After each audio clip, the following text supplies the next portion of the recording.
Olá, amigos e irmãos em Cristo. Alguma vez já te perguntastes qual é tu posição em Cristo Jesus? Ou como tu eres chamado ou reconhecido no contexto bíblico?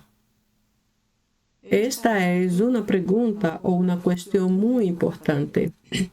Pero o tema de hoje nos traz uma das palavras preferidas de Deus e uma das mais usadas por Ele para referir-se a nós e reconhecer-nos em nossa relação com Ele. Porque se há algo que Deus ama profundamente é relacionar-se com nós.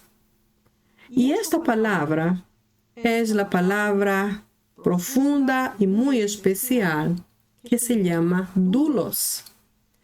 De acordo a las mais simples versões e mais comuns traduções, podemos encontrar um significado aceitável para a palavra doulos. Pero eu quero comentar um pouco com vocês acerca das mais usadas e chegar à principal delas. Então, doulos pode ser encontrado como siervo, também pode ser encontrado como empleado, também aparece como serviente ou como servidor. São as 4 mais comuns. Sin embargo, você vê que apesar de que todas elas dão a conotação de servir ou de serviço, elas são diferentes entre si, por lo menos tem escrita diferente, se escreve de forma diferente. Então, eu encontrei esse importante comentário que quero mencionar de início. Apesar de que todas essas palavras tratam mais ou menos da mesma função de trabalhar ou servir, nenhuma delas se adapta ao término doulos. Por quê? Por 2 motivos. Primeiro, porque para cada uma dessas palavras que veis aqui arriba, servo, empleado, serviente, servidor e outros términos semelhantes, há um término diferente em grego. Ou seja, para cada um, tu encontras uma palavra diferente em grego, porque depende da função que se executa e do nível de liderazgo, de trabalho que se hace. Essa é a primeira resposta. Então, não se adapta porque essas palavras são identificadas com términos gregos distintos. A segunda coisa é que para a palavra doulos, que tu não vês aqui, entre essas 4 primeiras definições, há uma tradução mais específica, mais direta e mais exata. Como o grego é um idioma muito minucioso, muito detalhista, então, normalmente encontramos na Bíblia e no Novo Testamento grego, como também em todos os demais materiais e fontes de informações correspondentes ao grego bíblico, encontramos uma imensa variedade de sinônimos que expressam os detalhes de cada palavra em toda a sua explicação e comentário. Então, por que doulos não se adapta e não se nivela a esses 4 términos que temos aqui no anterior? E porque aqui há uma afirmação que diz que doulos não pode ser associado porque a tradução é incorreta. Ou seja, doulos não é um servo, não é um empleado, não é um serviente, não é um servidor. Tem algo a ver, pero há um conceito muito mais estricto sobre o término doulos. Qual é este término? É porque, a pergunta é por quê? Então, a resposta é porque para doulos, o término doulos, a expressão mais exata é qual? Esclavo, certo? E quando mencionamos a palavra escravo, logicamente que não nos gusta muito da entonação, pero vamos ver por quê. O caso é que para doulos, esta linda palavra, a tradução, o ênfase, a conotação, a relação e a conexão da palavra se adequa perfeitamente ao término esclavo em espanhol. Vamos ver então que como esclavo, hablando agora da definição, como esclavo, o indivíduo que é um esclavo aparece aqui dentro dessas breves definições. Vamos ver a primeira. Um esclavo é alguém usado, não cai bem o término, certo? Pero é só para a tradução. É usado exclusivamente, ou seja, em forma exclusiva, para descrever o status ou a atitude correspondiente a la de um esclavo. Ou seja, quando falamos de status, falamos de nível social, certo? Um status alto, um status baixo, um status mediano. Neste caso, pensando com uma mentalidade bastante humana, classificaremos o esclavo dentro do mais baixo status, falando de sociedade, de nível social. O esclavo estava enquadrado, segundo o original grego, ao nível mais pequeno em quanto a posições de trabalho. Então, quando falamos de status, falamos de nível social, e quando falamos de atitude, falamos de caráter, de ações, e de reações, certo? A maneira como alguém vive, como expressa e como faz algo. Tudo isso pode ser real ou pode solamente ser um correspondente de um conceito de alguém que se caracteriza como um escravo. Este é o doulos. A seguinte coisa é, um doulos ou um escravo é aquele que faz um serviço que não é uma opção. Ou seja, o escravo, por la história sabemos que o escravo nunca teve direitos. Não tem direito de dizer, não me gusta ser isso, ou não quero ser isto, ou estou muito cansado e não posso hacerlo. Não se trata de isso, porque basicamente um escravo não tem vontade própria. De acordo ao grego do Novo Testamento, o término doulos, que é um escravo, não apresenta direito de seleção, de escolher algo, de aceitar ou de rechazar. Não tem direito de opção, uma vez que sua vontade, se é que ele tem alguma vontade, está completamente sujeita a seu amo ou a seu dueño e, ademais, está bajo seu total controle. A seguinte coisa é que, como está bajo o total controle de seu dueño, então presta total dependência de este. Ou seja, o escravo depende completamente ou 100% de seu senhor. Eu quero dar uma paradita aqui e regressar a cada um desses. Quando observamos a primeira observação, falamos de status e de atitude. O status é o nível em que estamos, a atitude é o que hacemos ou como vivemos.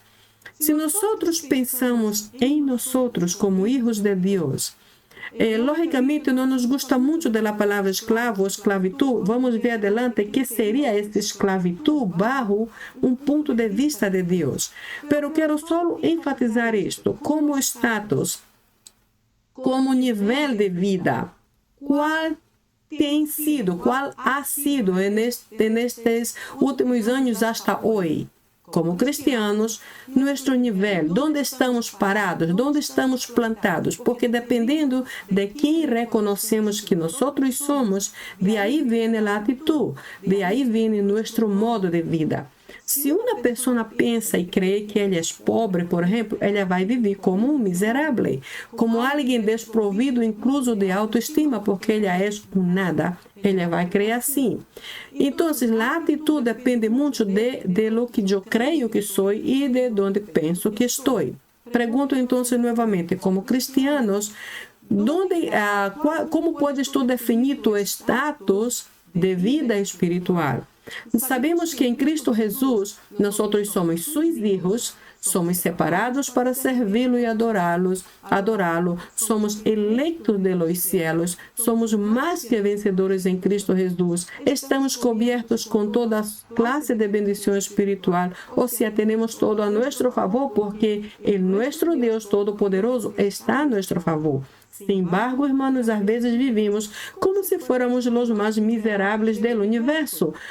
Vivemos como se não tivéssemos a Deus. Vivemos como se não dependêramos dele, como se não creéramos nele. Vivemos esperando sempre o pior, o mais negativo, em vez de dizer, não, o Deus Todo-Poderoso está comigo, assim que eu posso esperar o melhor dele.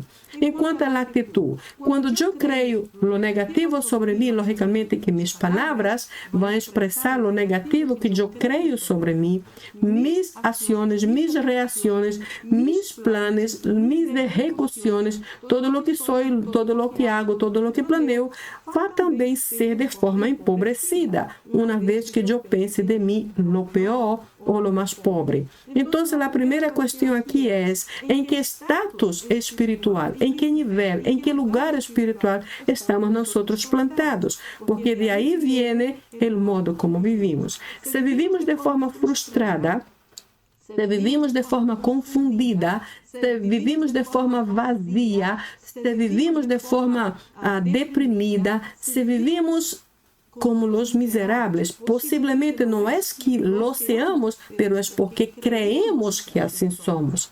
Então, esse primeiro ponto nos deve chamar a atenção para autoanalisar-nos e ver que penso eu de mim mesmo, que creio eu acerca de mim mesma e, además, de minha relação com Deus, porque dependendo disto, é o que eu vou viver em realidade.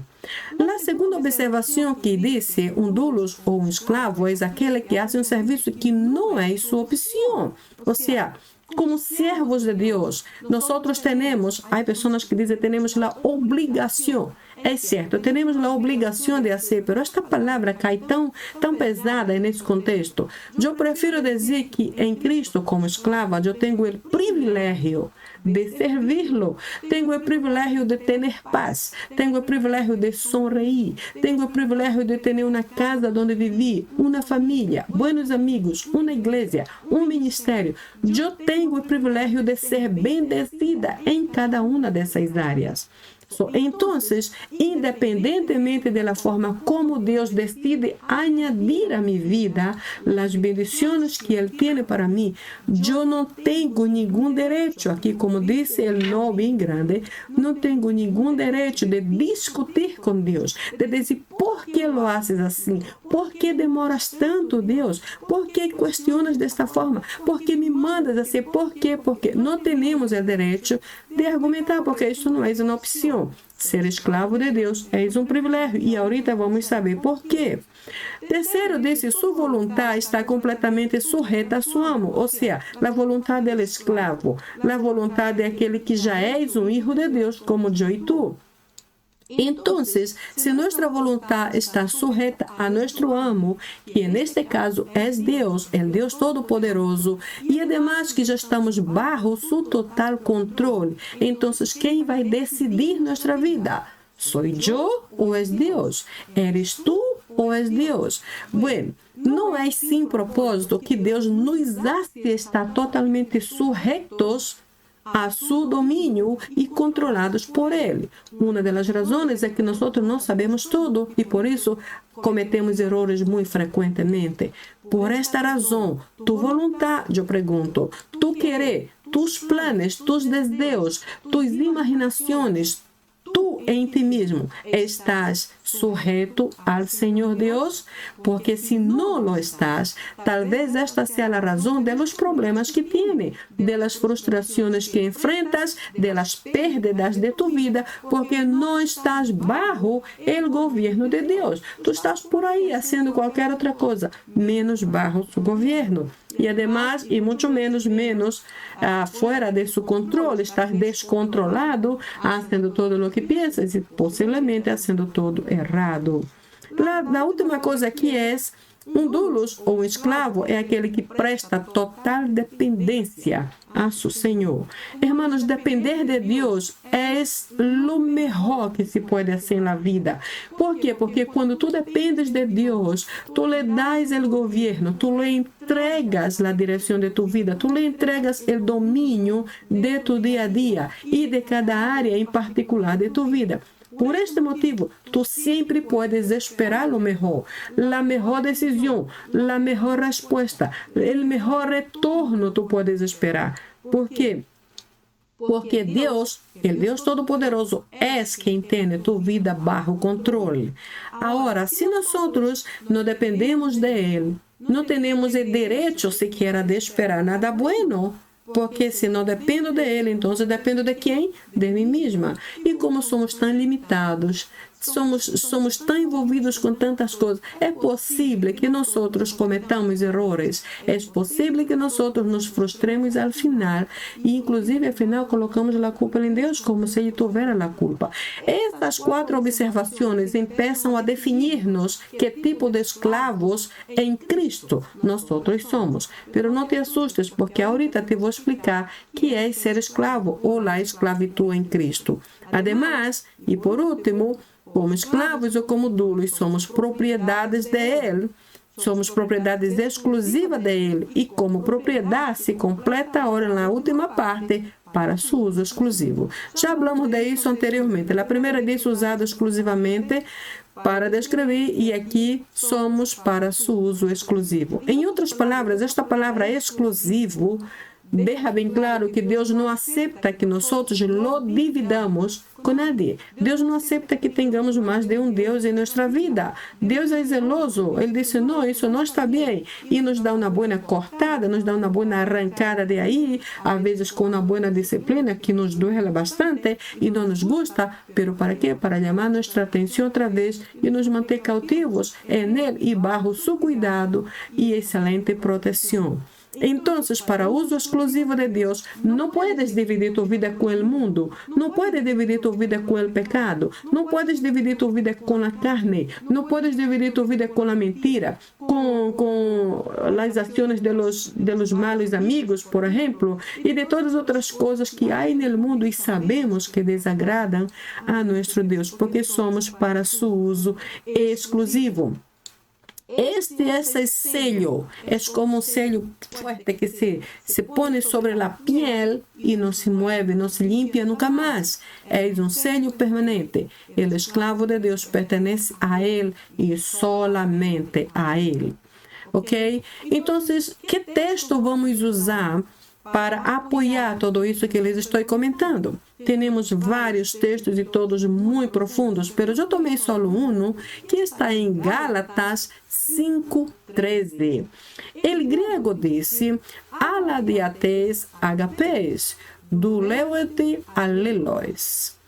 Aqui nesse texto, antes de passar ao espanhol, vamos ver que literalmente diz aqui é uma preposição ala, que diz, pero através del amor. Ve que el amor es el amor agape. El amor agape es el amor perfecto, porque es el amor que viene directo de Dios y se desarrolla com a ajuda de Deus. Há em grego vários tipos de amor. Há o amor filéu, que é o amor de irmão. Há o amor eros, que é o amor sexual, e outros tipos de amor. Ahorita vamos só centrar-nos neste, porque esse é o único que aparece aqui. Ademais, em outro vídeo, eu vou trazer o segundo e terceiro tipo de amor que formam uma classificação muito interessante. Pero aqui quero chamar tua atenção para que veja que o agapes habla del agape, que é o amor de Deus e, por lo tanto, o amor perfeito. A seguinte palavra é douleute. Douleute, veja que a primeira parte vem de doulos, certo? É a palavra que tomamos hoje como tema para esta meditação. Duleuete, el final o el sufixo de la palabra refiere a la segunda de plural, que es vosotros. Entonces, esta palabra el Señor nos dio hablando a nosotros, que partindo de él para nosotros sería vosotros, la segunda de plural. Esto ya es gramática, ¿cierto? Eso no es nuestro punto aquí, pero solo para ver que la palabra, la primera parte de la palabra dul o duleuete refere a dulos, que es esclavo, y a la última palabra, alelos, que es entre vosotros o de unos para con los otros. Literalmente es, pero a través del amor perfecto, esclavícense o sean esclavos unos de los otros. Eso es lo que dice en griego, literalmente.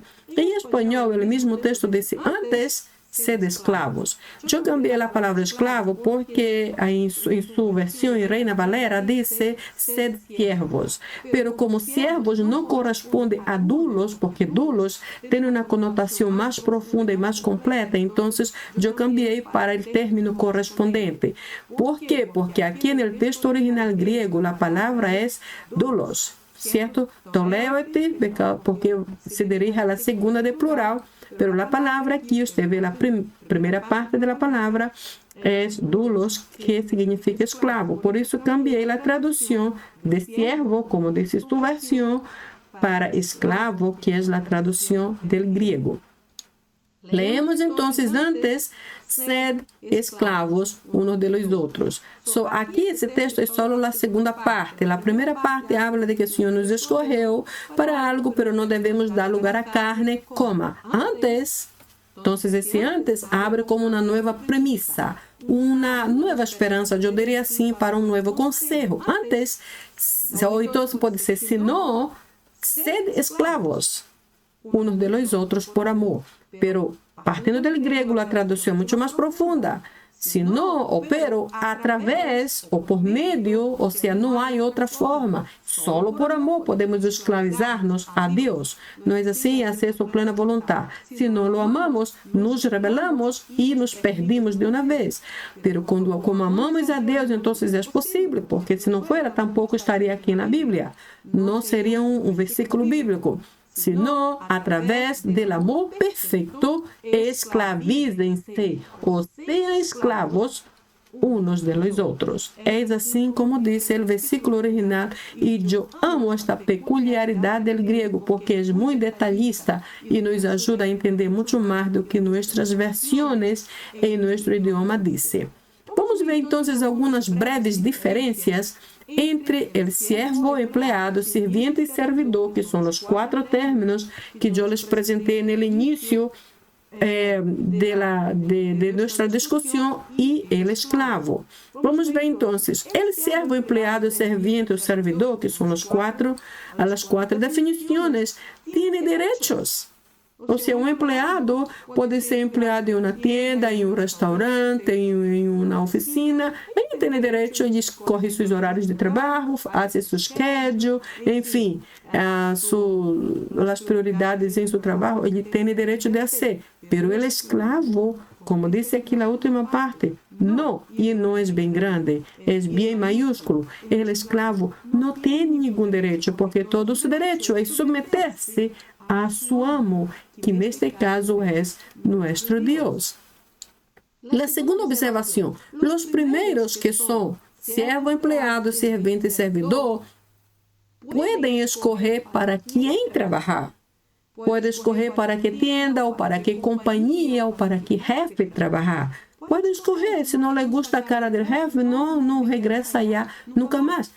Pero el esclavo no, y él no está otra vez bien grande porque es muy categórico. No, el siervo no tiene derecho, no puede escoger nada porque toda su voluntad y todo su derecho está sometido a su Señor. ¿Por qué? Porque él es solamente una propiedad de su dueño. En nuestro caso, Deus é nosso dueño. Nós estamos muito felizes por ser suas propriedades peculiares. Sobre a terceira observação, os primeiros que são servo, empregado, servente e servidor decidem que trabalho executar. Ou seja, tu decides se vais trabalhar ensinando, ou se vais trabalhar construindo, se vais trabalhar criando. Tu decides o tipo de trabalho, certo? Que vais executar. Al segundo, que é o escravo, todo lo que le queda é a função de ser escravo. Ou seja, mientras o empregado, o servo, servente e servidor podem decidir para quem trabalhar e o que fazer em seu trabalho, el dos que é o escravo não tem nenhum direito, nem onde vai trabalhar, para quem vai trabalhar ou o que vai fazer durante seu trabalho, porque ele não passa de uma propriedade de seu dueño e todo o que lhe queda é obedecer em silêncio, creyendo que seu senhor ou que seu dueño sabe o que é melhor para ele. E, además, os sirvientes, aqui, servo, empregado, servente e servidor, esses outros todos, a eles se contrata. Podemos contratá-los. Podemos contratar alguém para limpar nossa casa, podemos contratar alguém para manejar o auto, podemos contratar alguém para ir ao supermercado, para cozinhar. Podemos contratar. O servo, empregado, servente e servidor se contrata. Os escravos se possuem. Não é assim? É a segunda parte da afirmação. Por quê? Porque como propriedade, o dueño lo possui no sentido de que é sua propriedade, hace com ele o que queira, ele trabalha em lo que ele ama decidir, por el tempo que ele ama decidir, ou seja, não há discussão nisto. Ele, dulos verdadeiramente não tem direitos. So, a partir de aqui, tu verás qual é a diferença entre um e outro. Servo, empregado, servente e servidor escolhe para quem trabalhar, escolhe o que fazer, onde trabalhar, por quantas horas trabalhar, que função executar. Os escravos, não, não, não e não. Não tem nenhum direito. E seu único direito é de ser escravo e pertencer a seu dueño. Veremos então aqui algumas diferenças. O texto que completa essas diferenças. Eu puse aqui um texto que é um texto adicional e que está em Lucas 1:38. Eu creio, não tenho aqui, mas esse texto é acerca de Maria. Eu tratei de trazer aqui nessa última parte desta secção alguns exemplos extras de personagens na Bíblia que não disseram nada a Deus quando Deus los mandou ou pediu que hiciera algo. Por exemplo, Abraão, no Antigo Testamento, quando Deus disse a Abraão, sacrifica a tu filho, honestamente, eu penso, como Abraão foi tão forte para ser algo tão drástico. Não, graças a Deus que, afinal, Deus aparentemente só estava colocando-lo à prova, e não era realmente sua intenção matar al hijo de Abraão, pero o caso é que quando Deus propôs ou pediu isto a Abraão não discutiu, ele não perguntou a Deus por quê, que passa contigo, como podes pensar isso? Não, Abraão não disse nenhuma palavra, ele foi, colocou seu filho sobre o altar e quando estuvo listo para sacrificá-lo, Deus lo detuvo. A coisa é que Abraão não discutiu, não argumentou, não perguntou, não sugeriu a Deus uma melhor ideia, ele solamente obedeceu em silêncio. A mesma coisa sucedeu aqui em Maria. Eu trago só um versículo por causa que é grego do Novo Testamento e Abraão está no Antigo Testamento, então quero concentrar-me no grego. No grego, miramos em Lucas 1:38. O texto aqui é aquele texto em que el ángel vino y habló con María y dijo que ella sería la madre del Salvador. Esto foi uma situação muito delicada porque naquela época as mulheres que eram encontradas embarazadas fora do matrimônio eram apedreadas hasta morir e de aí adelante, então eram consideradas caso uma maldição para a sociedade. Maria aceitou uma grande situação sem dizer uma sola palavra. Veja o que ela disse.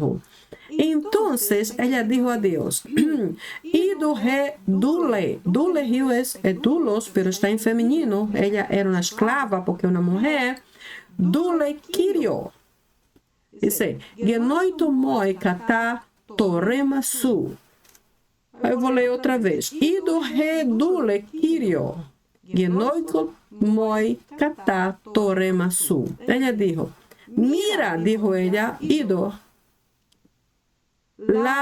Redule la esclava, Senhor. Ou mira tu esclava, Senhor. Isso era uma exclamação, por isso o ponto está aqui alto. Ela dijo, genoito moi, hágase em mim, moi, kata, segundo, tu, rema. Rema, tu sabes que é, não sempre escutamos essa palavra nas igrejas. Rema é uma palavra poderosa, uma palavra de impacto. Hágase segundo tu rema su.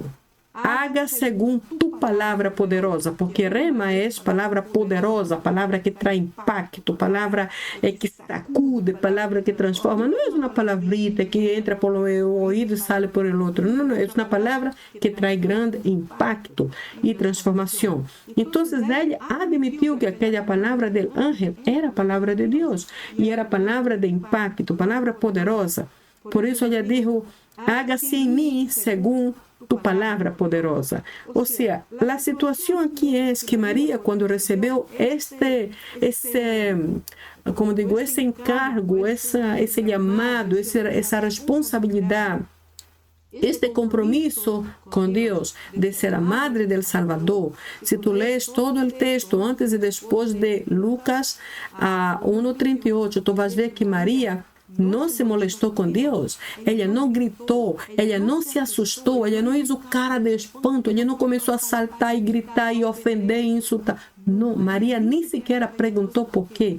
A única coisa que ela disse e que marcou a história foi exatamente esta parte aqui. Ela disse, genoiko moi kata torema su. Ela disse, haga-se em mim segundo tu palavra poderosa. E que passou, irmãos? Ela se tornou a madre de nosso Salvador. E hoje nós temos um Salvador tão precioso como Jesus, porque Maria não discutiu absolutamente nada. Então, o doulos é isso aqui. Por que, então, eu coloquei aqui um pouco ao revés, right? So, vamos ver aqui desde a primeira observação. Assim como em hebreu, o vocábulo ebed, que significa escravo, de hebreu do Antigo Testamento, ebed, escravo, que significa escravo, vem da raiz do verbo abada, que é abade, que é trabalhar. Então, o escravo em grego traz como única conotação, ou única obrigação, servir. Ou seja, assim como no hebreu, ebed, que significa escravo também, o doulos do Novo Testamento, que também significa escravo, os dois ambos têm a mesma função. Qual é a função? Trabalhar, servir. Está bajo uma responsabilidade de serviço. Ambos estão destinados a serviço. A segunda observação que eu pongo diz assim, pero apesar de ser destinado ou chamado ao serviço, acima de todo, antes de qualquer coisa, todo servo ou escravo deve ser um adorador, certo? Esta é a condição máxima para ser um servidor. Ou seja, quando eu penso neste ponto, penso em algo muito sério. Às vezes nós queremos fazer tanta coisa na obra, mas nem sequer somos adoradores. Primeiro que nem sequer sabemos reconhecer o bueno que Deus é e o muito que Ele faz por nós. Às vezes somos muito murmuradores, muito renegones. Então, há muita gente que se alista ao ministério, se oferece para servir em um ministério, mas não sabem agradar a Deus, não são adoradores. Apesar de sermos chamados a serviço, antes necessitamos reconhecer quem nosso Deus é, lo bueno que Ele é para nós, e então adorá-lo a partir de lo que Ele é. De aí estaremos listos para o ministério, e não como hace muita gente ahorita. Muita gente está haciendo barbaridades no ministério, porque nem sequer conhece a Deus a quem servem, não conhecem a Deus a quem pertencem. É uma completa confusão. Este término, esta palavra doulos, aparece em algumas versões cerca de 800 vezes, como por exemplo a Reina Valera de 1909, que é uma versão hispana. Eu estive lendo sobre isso, estudando um pouco esta frequência com que a palavra aparece no Novo Testamento grego, e encontrei que nesta versão 1909, que é uma versão não muito antiga, mas também não é de nossos dias, é um pouquinho atrás, ela menciona quase 800 vezes a palavra doulos. Agora vemos que outras versões mais formais, digamos assim, aparece 130 vezes no Novo Testamento, 50, um pouco mais de 50 no Antigo Testamento. Agora a pergunta base aqui é: por que será que a palavra doulos se repite tanto na Bíblia? 800 vezes, e eu imagino que talvez hasta mais em algumas versões. Por que aparece tanto? Então vamos ver aqui.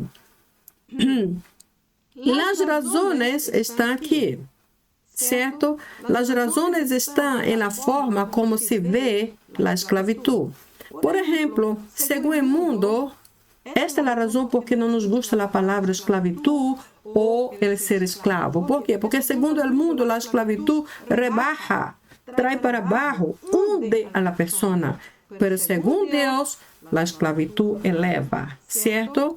Veremos então que segundo o mundo, a esclavitud humilha, põe completamente para baixo a moral, a reputação, a autoestima, tudo para baixo. Pero segundo Deus, a esclavitud valora. Ou seja, algo que não valia nada, agora tem um alto preço por causa da sangre de Cristo. Segundo o mundo, a esclavitud diminui. Algo que era grande e importante se torna pequeno e insignificante. Diminui. Pero segundo Deus, é diferente, porque incluso Deus honra a los que Ele chama escravos. Interessante, vamos agora entender por quê. Porque Deus chega a honrar aqueles que Ele chama escravos. Eu vou aqui a Efésios 2:6, eu não tenho anotado, eu estou mirando aqui porque eu coloquei em algum lugar. Pero esse texto diz que Deus nos chamou e nos assentou em regiões celestiais juntamente com Cristo. Ou seja, se Deus nos elevou ou nos levantou, é porque estávamos abaixo e nos assentou. Este assentar, em grego, habla de uma posição permanente. Ele nos levantou desde abaixo, desde nossa baixa condição, de nossa condição de pecado, nos ressuscitou para uma nova criatura e nos levantou e nos assentou ali. Pero a palavra que me gusta mais é quando diz juntamente com Cristo Jesus. Para mim, esta é uma posição de honra. Eu tenho os mesmos direitos que Cristo, por isso sou co-herdeira com Cristo, por isso tu eres co-herdeiro com Cristo, por isso temos os mesmos direitos de bendição. Incluso quando oramos e Deus mira hacia nós, Ele nos mira através de seu Filho Jesus Cristo, para que então podamos ser aceitados. Irmãos, isso é uma coisa tremenda e é algo que não se logra por esforço próprio, não se logra em uma universidade, não se logra com experiência, é algo que só o nosso poderoso Deus pode fazer e fazer verdadeiramente por nós. Então, vamos ver, aqui está o texto em espanhol, e juntamente com ele nos ressuscitou e assim mesmo nos hizo sentar em lugares celestiais com Cristo. Com é uma posição de igualdade, nos pôs igual, na mesma altura, no mesmo nível que Cristo Jesus. Essas aqui são a razão de por que a diferença entre a esclavitud e a esclavitud do mundo, como vimos antes. Uma humilha, outra levanta, uma debilita, outra fortalece. Ou seja, a razão está na definição bíblica da palavra esclavitud e, consequentemente, na qualidade. Ou seja, a posição, o Senhor nos levantou.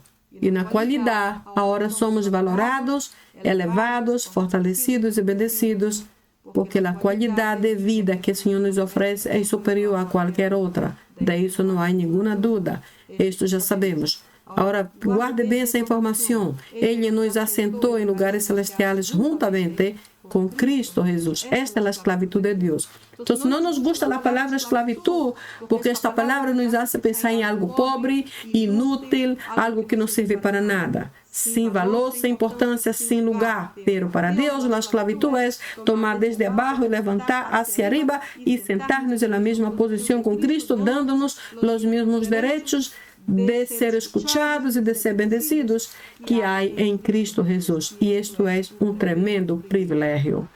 Vamos ver então. Então, depois de tudo isso, eu vejo esses dois versículos, eu os anotei aqui ao ladito, para não llenar de muita coisa aqui essa secção. Vamos ver que João 8:34 nos ensina que o pecador é um escravo de los pecados que comete, porque estes pecados o controlam. Ou seja, aquele que comete pecado é um pecador e, por lo tanto, escravo do pecado. Eu tomei aqui Romanos 8:34 e anotei aqui do outro lado que diz, tu podes acompanhar em tua Bíblia, já, João 8:34. Jesus lhes respondeu, de certo, os digo, que todo aquele que hace pecado, escravo es del pecado. Ou seja, a mesma coisa que disse aqui. O pecador é escravo del pecado porque lo comete e este pecado lo controla. Certo? ¿Acaso esta é a vontade de Deus para nós? Não. A segunda referência que está em Romanos 8:15 já nos habla o opuesto. Sin embargo, os que pertenecem a Deus estão livres da esclavitud para sempre. Aí vou aqui ao versículo que eu pus bem aqui do outro lado e que diz, pois não habéis recebido o espírito de esclavitud para outra vez andar em temor, sino que habéis recebido o espírito de adopção, por el qual clamamos, Abba, Padre. Algo assim, certo? Quando estamos clamando por socorro. Então, o primeiro versículo aqui nos afirma que aquele que peca é escravo do pecado. E o segundo versículo nos afirma que Deus já não nos deu o espírito da esclavitud uma vez que Ele nos alcançou. E é o que prova essas duas referências que tu vais ver depois em tua casa. Então, minha pergunta é: de quem tu eres escravo? De quem eres escravo? Se uma pessoa está muito obsessionada por dinheiro, por exemplo, ela trabalha 24 horas ao dia, algo que não é possível, mas muita gente trata de fazer, é escravo de dinheiro. Se uma pessoa está atado ao vício, por exemplo, da pornografia, és escravo deste pecado, certo? A pergunta é, de quem somos escravos? Pero de acordo ao segundo versículo 8:15, Romanos 8:15, Deus já não nos deu espírito de esclavitud. Então, como já não temos esse espírito que nos ata, que nos amarra, então, temos a tendência de inclinar-nos para nosso Deus e apegar-nos a Ele. Queremos servi-lo, queremos caminhar com Ele, queremos escutar dele, queremos obedecê-lo, queremos todo o que Ele tem para nós. Isso nos convierte em escravos de Deus, bendecidos, certo? Porque o versículo de Romanos 8:15 diz, por não haver recebido o espírito de esclavitud, referindo-se ao pecado, para outra vez andar em temor, sino que haveis recebido o espírito de adopção, lo qual, através do qual clamamos Abba, Padre. Ou seja, o espírito de adoção, o espírito de Cristo em nós nos permite e nos dá o direito de acercar-nos confiadamente junto ao trono da graça de Deus e dizer, Padre. E aí empezar nossa oração. Este direito de falar-lhe como Padre e referir-nos como hijos só nos foi dado porque já soltamos a ligadura da esclavitud e agora nos foi dado uma nova condição, um novo status, que é de adoptivos ou de adopção. Somos adotados por Deus e ali estaremos para sempre. ¿cierto? Muy bien, hermanos, este tema é muito interessante, este é só no começo, porque eu vou trazer uma segunda parte depois, associando com alguns outros términos em grego relacionados com a mesma classe de discussão. Se estuviste comigo hasta agora, te agradeço muitíssimo. Graças por tu paciência, estou fazendo o melhor que puedo com meu espanhol e espero que tu verdadeiramente haya me entendido em meu espanhol, falando assim literalmente acerca de tu idioma. E afinal é um idioma muito lindo, estou melhorando nele cada dia. Que o Senhor nos bendiga muito e espero ver-te no próximo.